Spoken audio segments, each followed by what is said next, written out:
یہ حرف ٹی کیا ہے؟ کوئی پرانا کوڈ ورڈ یا کوئی نظام؟ اور آخر میں اگر وہ آج بھی موجود ہیں، اگر وہ ہمارے آس پاس ہیں اور ہم انہیں پہچان نہیں سکتے، تو کیا ہم بھی ان کے جال میں ہیں؟ خاموشی سب سے بڑا ہتھیار ہوتی ہے اور وہ اسے خوب جانتے تھے۔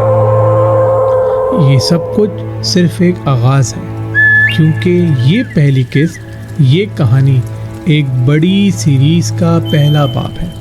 ہم آپ کو لے کر چلیں گے دنیا کی ان خفیہ تنظیموں، پراسرار مشنوں اور دجالی نظام کے ان سائے میں جن پر آج تک بہت کم بات کی گئی ہے۔ ٹھگ آف انڈیا کی یہ قسط صرف ایک پہلا دروازہ ہے۔ آگے ہم بہت ساری خفیہ تنظیموں کا ڈیٹیل میں مشاہدہ کریں گے اور سمجھنے کی کوشش کریں گے کہ ان تمام تنظیموں کے تانے بانے آخر کہاں جا کے ملتے ہیں۔ کیا یہ دجال کے نظام کی شاخیں ہیں جو ہر سمت پھیلی ہوئی ہیں؟